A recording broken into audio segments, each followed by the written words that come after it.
Well, it's a little bit different this week. We are utilizing Zoom. So shout out to the makers of Zoom. I think they're in Canada or Japan or maybe even Greenland. I'm not totally sure. Wherever the hell they are, thank you so much. We do love your Restream, but we didn't get there. My name is Joey V. I am the host I'm basically the host. I do the Blind Knowledge podcast. I've been around for a minute. I do Blind Knowledge. Check us out. We got 26 podcasts. We got live streams. We got digital content. We can show you how to do it too. We can show you our studio in a box. We got that for you. Blindknowledge.com. But more importantly, enough from my show. We have a very special guest on. She's an author. She seems like a free thinker. We're going to get to know this woman a little more. She's got some things to teach us, I think. Phyllis, welcome to the show. Thank you so much. Wonderful to be here. And I'm glad you're here too. So let's get right to it. You got a brand new book out, right?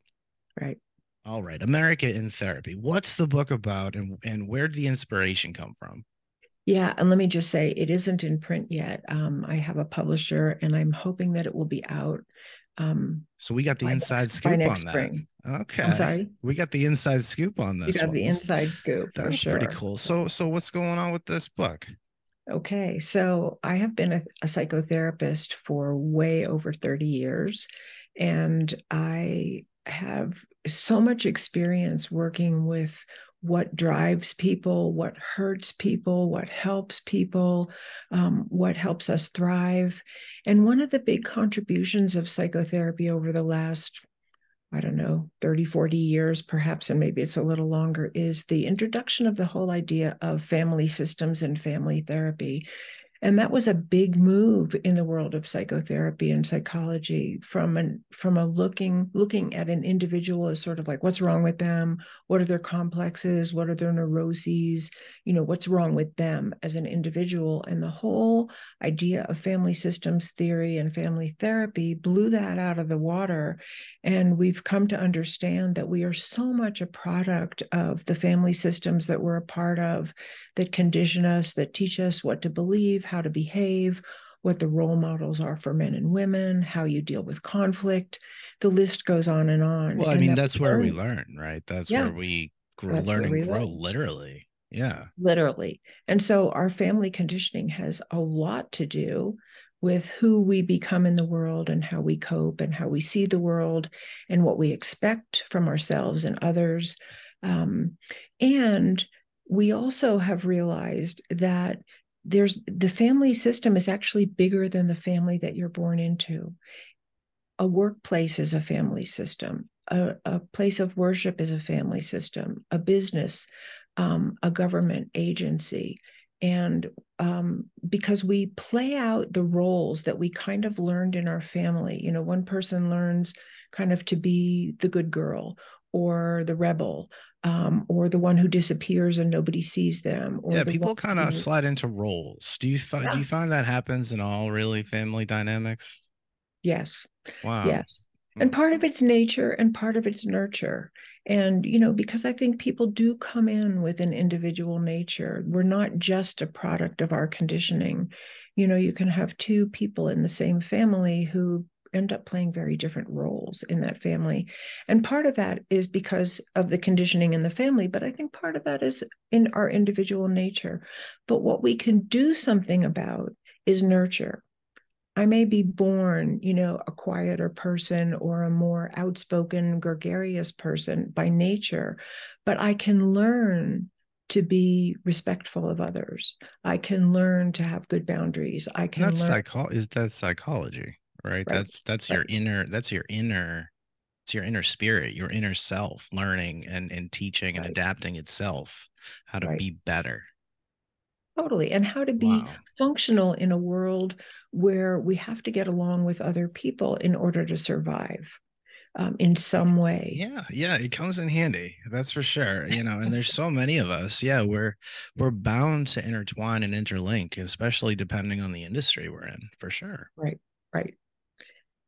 And so, where the book kind of got born was in a couple of from a couple of impulses. One was, I had so much training in working with children and seeing the effects on them from their family dynamics.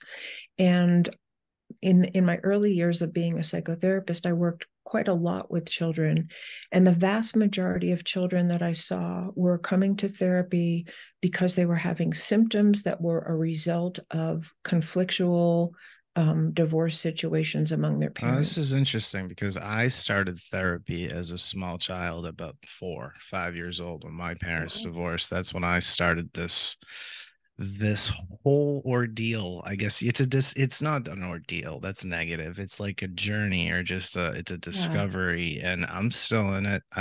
My mom keeps asking me if I've gotten a therapist yet lately, and I know I should, because I know how healthy that is for me, Mm-hmm. just to have a third party to speak to on things, and beyond of that family dynamic, and beyond of what my comfort zone is. Totally. Do you see, does that happen a lot for other people? Like, do they come just to, let me ask you just that off the cuff. Like, why do they ever tell you why they go to therapy? Like, why Well, do they they go? always do. And, Do that's they? one of the first questions you ask, of course. And sometimes there's layers underneath what a person might present Mhm. as the originating symptomology or Like problem. traumatic events, or Yeah. maybe not being, I don't know. I don't know. I'm not a psychotherapist, so I have no Well, I idea. can share with you there's such a wide variety. People generally come because they're in pain. That's the number one motivator for people to find help. Just like if your body's in pain, you look for a doctor. Yeah. And when your Yeah. heart and your mind are in pain, hopefully, you look for someone who is knowledgeable in how to help you deal with that. For me, like I said, I've been in this since I was 5. Like, that's what I know is it's a healthy way of dealing with certain things, Yeah. so that other consequential things don't occur. Right. Exactly. That's exactly it. And that's, you pointed out to what part of that whole dynamic is that brings a person to therapy. They're in pain, and the relationship isn't working. They're not getting along with their spouse or their children, or they're having a hard time with their boss or their employees, or Mm. they are not happy with their place in their community, or they've failed at a business, or something has But it's motivated them. pain. That's the word. That's the key word here. The Capital keyword. P is pain. And you don't joke. You don't joke about it. I mean, pain is a serious word when you break it down. No Right. one likes to be in pain. Right. Painful is just a terrible way to be. Do you, as a professional, would you say you're a therapist as well, not just a psychotherapist, or do people call you a therapist? Like, what's the Well, I correct guess it's lingo? the same thing in my mind. Is it okay? Yeah, I just want to There's, be. yeah, I want to make yeah, sure I'm on point. yeah, I yeah. mean, that's a lot of schooling too. Um, So do when, you mostly see progression, in your field? oh yeah, if people stick with it and they really want to do the work and they're willing to have some discomfort, not always, but often there's like, because here's what I wanted to say, like, we have this conditioning and something about it didn't work. It gave us a message that we weren't good enough, or we weren't lovable, or we weren't smart enough, or we weren't worthy of better treatment, or some negative belief about ourselves got implanted, and that negative belief generated coping mechanisms. And some of our coping mechanisms are functional. We work hard, or we try to be nice to other people. But sometimes there's a downside to the coping mechanisms, especially if the coping mechanism is to be aggressive and, overpower other people, or to never listen to what anybody else says, or to withdraw to a place where you can't take in the love and care of other people, or you can't give it. So what brings people to therapy is a combination of pain and coping mechanisms that aren't working in their adult life. So they're stuck in this rut, like, I'm in a bad relationship, and the way I cope is to yell at my partner. I'm just making this up, Sure. as Yeah. a Sure. person. Sure. I And understand. that's not working because I'm not getting the love that I want from my partner. I'm not getting a happy relationship, but I don't have any other mechanism because I feel like I'm right and I feel like I have to convince you that you're wrong. And this is one example of Wow. what happens in families that role model for children, that we're supposed to fight it out until somebody wins. And what I But that's saw, what they were used to. That's what they know. right? And so then they That's take that out interesting. into their adult relationships, right? So that's why those kinds of things happen. Yeah. I Wow. mean, and there's many, many varieties of those dynamics that we model. And the reason why I wrote my book, America in Therapy, is because I see those same dysfunctional dynamics happening in the family of America, where there's, it's not two spouses fighting, it's two parties fighting with great hostility and great, A lot of hostility right now. A lot of like left, right, blue, right. red. Like I'm right, you're wrong. I want to hurt you because you don't believe in me, That's or right. believe what I believe, I should say, Right. or because I'm a very stubbornness, a lot of hate, a lot of rage, a lot of scary shit in society. If you don't mind Right. my And these saying. are what we call dysfunctional family dynamics. And yet we accept them because somehow we've been taught, we've been conditioned to accept that this is just the way it is, or somebody's going to win in the end, and hopefully it's my side is going to win. When we know from family systems that hurts children, it hurts spouses to be in that kind of dynamic. They don't come out of it happy, functional people who are So easily. does this go even deeper? Is this where they go where kids can go total inner and like I hate to even go in this direction, but you have violence, you have school shootings, you have just bullying to max. Like, is that where all that stuff comes from, or am I just a Well, little off well, there? no, I think you're totally onto what I'm talking about. And Hmm. what I'm saying is it's Because happening on that's the a huge issue. individual, it's happening on the individual family level, and it's happening on the national level. It's happening in large institutions. And so that's the role model that's out there for so many children. That there's no role model that I see proliferated, let's say, across the media of how are we going to work this out? Let's bring the two parties together. Who's going to mediate the conversation so that we can actually come to some Yeah, agreement that's that's for the healthy. good That's of the healthy people? and normal. That's like an intellectual and logical way of handling the situation, I would think. Right. Right. So I call Wow. the tools of psychotherapy and the principles of good psychology the answer lying hidden in plain sight, because we actually do know what works.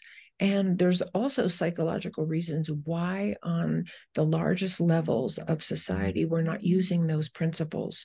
We're not committed to repair. We're not committed to the Yeah. welfare of the entire family of America, which means everyone. Why aren't we, in your opinion? Why don't we focus on these in-depth but very important details? Why are we okay with just dumbing down? Yeah, I mean, I think there's many answers to that question, so I'm not going to pretend that I have them all or that I could even say all the things that I say in my It's a book wicked question. here. Yeah. But there's some big ones. And one of them is that, and so I look through the lens of a dysfunctional, abusive family when I'm talking about the family of America, because the dynamics are exactly the same. And if we can understand them on the individual level, then we have a better hope of understanding them on the level of large institutions with great power and government institutions which have enormous power over the entire population. And so, one Wow. of the things that you see Wow. in an abusive family is that the abuser has all the power and Hmm. they don't want to give it up. There's some gratification for them from having control over everyone. Whether it's, they want to sexually abuse someone, or they want to take out their rage and beat someone, or they want to control all the finances, or they just want to have all the say so and have every. Is that a dominant personality or is that a psychopath? Well, I think one of the Or where's points that that I line? try to make in my book is that this is a cycle that needs to be interrupted. So what Yeah, I there's got to be see, some rejuvenation, some yeah, education for sure. It's some love and just some like empathy well, and love. love is the answer. Love is Right actually on. the answer. One of the things that I say a lot in my book is that, and this comes straight out of my experience of over 30 years as a psychotherapist, all of the injuries that people bring to therapy that cause the greatest pain are injuries to love and belonging. There, it's the ways that we weren't loved, that we didn't feel like we belonged, that we didn't feel valued for who we are, that we didn't feel accepted, and we didn't learn peaceful conflict resolution skills that caused the greatest pain in people. Love is the answer. And love is not part of political discourse today. And that is the big missing. Love and all of its, nuances and all of the dynamics that create a loving family environment are not part of political discourse. And that's why one of the big reasons why we are in so much trouble. Hate, it's Because easy to weaponize. yes, Hate speech is very easy to weaponize. It's just been you're happening absolutely right. forever. Phyllis, And that's what's happening. but let's talk about some other cool stuff that you got. You got two other books, so we got to let people know. And I especially want to know what is up with this one, A Light in the Darkness. Yeah. Yeah, I wrote that book first. And actually I wrote that book before I thought I was going to write America in Therapy. So that book is really autobiographical, and that is my own journey from having been abused in my own childhood Oh, Lord. and the after effects of that really pervaded my life in a very very, very difficult way for many years. I was one person who didn't remember what happened to me. I think some of what happened to me happened so early on in life that it was sort of pre-verbal and pre-memory, but it definitely colored my life. And I think many people don't know that what happens early in life has a huge conditioning effect. We are wired for love and connection, and when that connection is broken and our bodies are hurt or our hearts are hurt, we suffer and we become symptomatic. And the way that I So it became doesn't go away, you're saying? It it doesn't does it not doesn't go just roll away. off. Damn. And actually, that was one of the other big motivators for writing this book, is that I think a lot of people don't know that it doesn't go away, and that they're suffering from things that are not their fault. They're suffering from things that happen to them that they have a right, and we hope can find some healing for, rather than what we do as a society is we blame people for their symptoms. When people become aggressive as a result of being hurt, we blame them. When they become passive and helpless, we blame them for not standing up. And when they stand up too strong, we blame them for that. And when they tell the truth of what really happened in a society that doesn't want to hear it, just like some families don't want to hear what really happened, we hurt them and we silence them. And Sometimes so, nothing's ever right for some people, Phyllis. Some people are just that's just how they function, like, which is a really sad way to be. And like they should be yeah. outliers in society, in my humble opinion. Because we're not getting Which anywhere people are with you that. talking about right now? Just like folks that don't want to get better, that don't want to like progress and Mhm. evolve, that are doing anything terrible that like you brought up. And um yeah, just kind of like I don't have a lot of respect for them. It's hard to have respect for them. Do you think I should be more empathetic? Like, Well, I think do this is people the will one of the people big change? challenges that we face today. And it's a big challenge. Because like And I'm I don't feeling, want to, if you feel what I'm saying and as an example, like I'm feeling a little bit of like negativity towards like someone like that. And I don't even know if I should at this point. well, I don't think it's a matter of should. I think it may be a matter of us expanding our understanding. If someone murders another person, they drive into a crowd and they randomly shoot people and they don't even know them. Of course, we're going to have Oh feelings my about God. that. Yeah, We're just going to have, confusion for sure. yeah, deep Yeah, feelings. But I deep. think as a society, just like as a family, if you have a kid that sets fire to the house, Right. it's terrible. The house That burned is, down, right? yeah, But yeah. you also want to say, what happened to that child? What happened See, that made them that's want to do interesting. that? What Yeah. happened in our families and in our social structure as a whole that made someone want to randomly kill other people? Like And why is that accelerating? that, and why is that accelerating? And like, why is that like becoming a like an award? It's Right, like you're a famed, right. like what is like there's something off there. That's not like a regular thing. There's something Mhm. that's got to be added to the DSM, I think, because it's crazy. Yeah. Um, and also, Phyllis, you have one other book.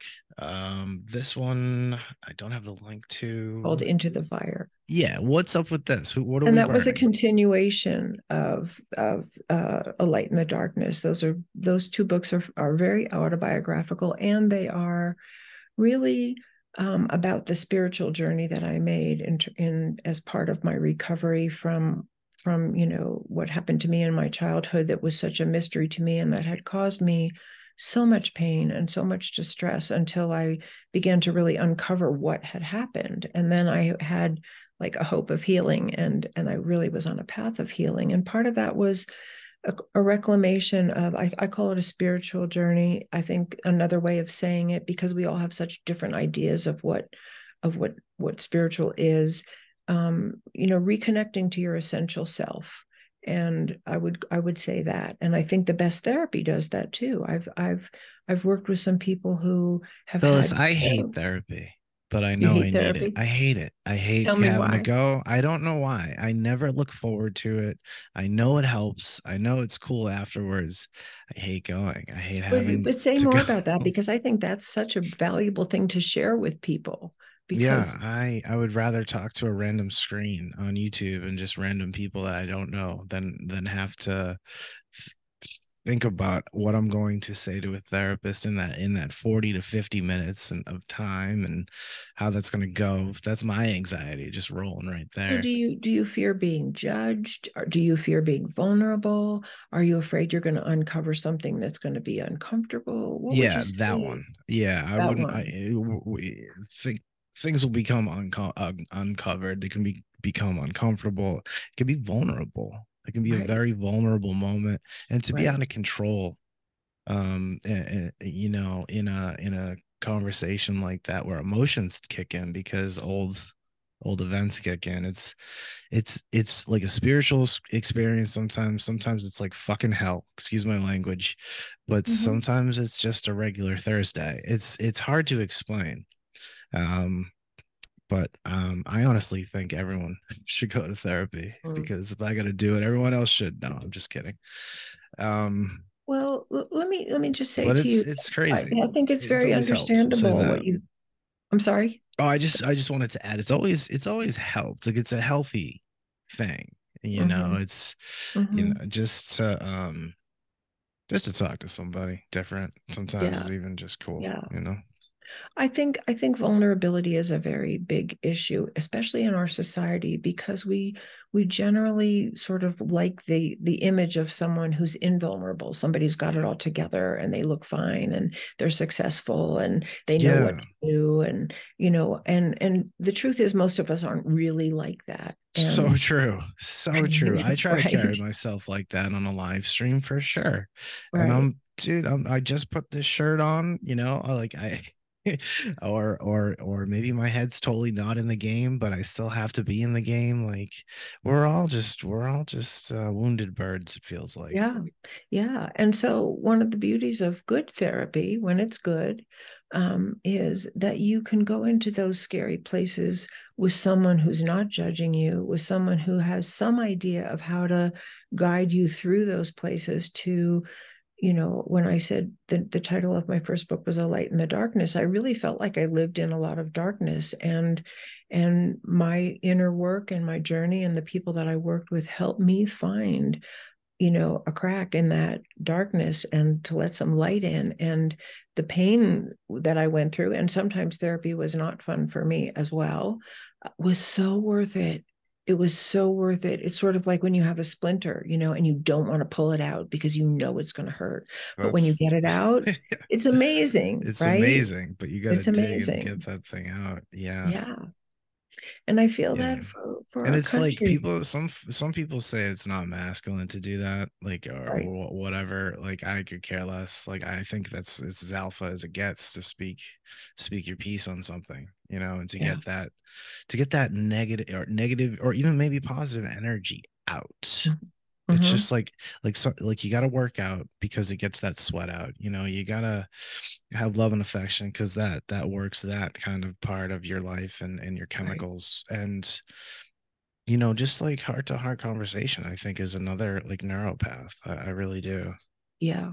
But you bring up a good point, because I think I think men more than women are taught in our culture not to be vulnerable, that it's a sign of, being effeminate or weak or whatever, when in fact, and I can say this unequivocally, it takes tremendous courage and tremendous strength to be vulnerable, to really let yourself be intimate about the not so beautiful parts of yourself, or the places where you have pain, or the places where you've not been so kind to other people. We all have that. It's part of our conditioning. And so instead of creating shame around it, what if we create around our human condition? Because It's if I, perspective, isn't it, Phyllis? It's yeah, it's it's like the way you look at it, where it can go from there, right? Um, exactly. And one of the mm, things that I talk about in my book, because I think it's so important, that vulnerability isn't just about the pain that I have suffered because someone didn't love me or they didn't treat me well. It's also the pain that I suffer at some of the mistakes I made, some of the things I wish I could go back and do differently. And if as a Jesus, country, yeah. we could actually embrace that kind of vulnerability and that kind of honesty and say, we enslaved Black people and now Yeah, we're blaming them. yeah, We tried to destroy the Native Americans. What effect did we we have did. on generation after generation? We still haven't passed the Equal Rights Amendment. Women are still not entitled to the same salary as men in an equal job. That is Still, just outrageous. that's And yet, crazy. and yet we can't just say, what are we doing? This is something we're responsible for. We're It's almost like accountable it takes for. someone to bring that up. That it's almost like there has to be someone to actually make that move and jump out of Mhm. the regular old trough and just make moves and say, hey, what we're doing maybe Is wrong. isn't right. But sometimes being that person is the hardest person to be, even if it's There's no question about even it. if it's the right thing to do. Well, these are our many martyrs. Look at the people who've been martyred. They were standing for love. They were standing for Yeah, humanity. John Lennon is the first one I can think of, Yeah. but it goes way deeper than that for sure. Hmm. Do you think that like American culture, do you think that there is a what you call a crisis right now in mental health? I do. I How do think, we how do we fix that? well, I think we have to understand mental health through a new perspective. And that's, again, one of the things I try to talk about in my book. I think we tend to think of mental health as there's that crazy person over there that shot 5 people, or there's that crazy person over there who robbed a bank, or the life savings of an elderly person, or they sold poison to people in their food. um, and I think, or they're roaming the streets and they're talking to voices of people that aren't there. And I think we tend to think of mental health as a very extreme end of our psychological functioning, when in fact we all have to understand our own mental health. And one of the reasons why I say this, so I think it's a collective issue. It's not those people over there are mentally ill. And certainly there are people that are farther along on the spectrum of being out of touch with reality or being severely violent. But we have to look at our own disconnects. And one of the ways that I point this out that I think really has meaning for people is that what we vote for and what we allow large institutions like our government to perpetrate, like wars on innocent people, or there's so many things, putting children in Military cages at the industrial border. Yeah, we yeah, would yeah. we would That's never crazy. allow in our own lives. We would never want this in our own lives. And the disconnect between what we allow as a nation and what we all want and believe is right for ourselves is a sign of a disconnect in our I mental don't, health. fellas, I think some people just don't give a shit. They just want to live their life. They just want to be safe and sound and in their bubble. And it's kind of hard to hate them for that, or Yeah, I don't dislike think we them for have to hate that. them for Not that. I hate. think we, Hate's the wrong word, but yeah, dislike that. Not everyone is going to be the right, mayor or the community. I mean, I always have been. Like, I'm a very volunteer-esque like right. person. I was a baseball coach for years. Hmm. I'm very like into giving back. It's like a Jesuit thing. You give back to Oh, sweet. society. Yeah. Yeah. And like some people just aren't like that, and that's cool. They're just assholes, and I think that's okay. Well, Um, I think what we you have know, to, I think the bigger picture around that, if I can say this, yeah. is that I think that that passivity comes from a lot of different directions. Some people, and because I hear people say this sometimes, they've just given up. They just don't think there's anything that they can do except take care of their own. So that's interesting. Yeah. And I think a lot So of they people feel feel they that, can't do anything to actually make better, right, make good, or make things happen. They feel right. hopeless. They feel I hopeless. didn't think of that perspective.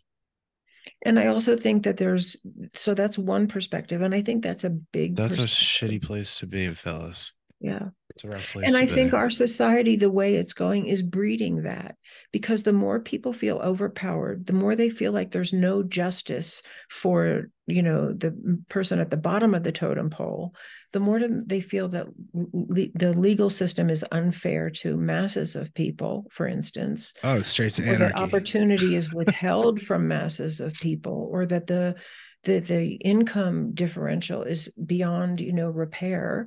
People start to feel like Oh, there's nothing they can do. what happened to the middle class? Like, what happened to my money? Like, everyone's Yeah, money. No one has any money. Like, no one has any money. The only yeah. people that do are wicked rich, or they're the influencers, doing content stuff, So these are all or signs bankers, of basically. poor mental health in a country when some people have all the power and all the resources, and many, many, many Well, they people. call it inflation, and this is a little off topic, but they call it inflation. I think they're screwing with the percentage points, and they're cutting everyone's credit, and they're making the dollar worthless, towards crypto, which is a wild thing to think about.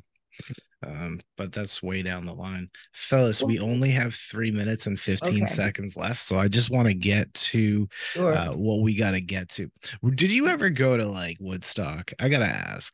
I did not go to You did Woodstock. not I go to was Woodstock? All part of right. that generation, but I was not there. Let me get a couple favorite bands from you. What are some favorite bands of yours? Oh gosh, you're asking the wrong person. Uh-oh. I'm from the older generation. I loved the Beatles. Okay. Okay. All right. That's the big boy right there. All It's right. the Beatles. They're awesome. All right. Phyllis, and it's weird that we have a countdown here, so I'm gonna be just give you as much time as Sure. possible. What's some info you could drop on some people in the audience right now about you, and what people should know about you? Yeah. Well, I would just love people to go to my website, phyllisleavitt.com, and sign in for my newsletter so that I can keep you informed about exactly when my book is going to be released. It should be next spring. Very cool. I would love to be able to tell people when the book is available. And I'm on YouTube and LinkedIn and Instagram and Twitter and Facebook and all those things. All right. Your handle is basically your name, right? Right. Phyllis Leavitt, Phyllis Leavitt. Phyllis. All right. All right. Well, we did it, Phyllis. We did it. Okay. We Thank did you. the interview. Look, We look at did it. it's a big Thank round of you. applause for everyone in the Zoom here. All right. Thank you for joining me so much. And thank y'all for watching. Definitely stick around for the next one. And definitely go check out that book, y'all. And go sign up. Make sure you get those alerts at Thank phyllislevitt.com. you. I'm Joey Thank B. This is the Blind Knowledge Podcast. We love y'all. Peace. you.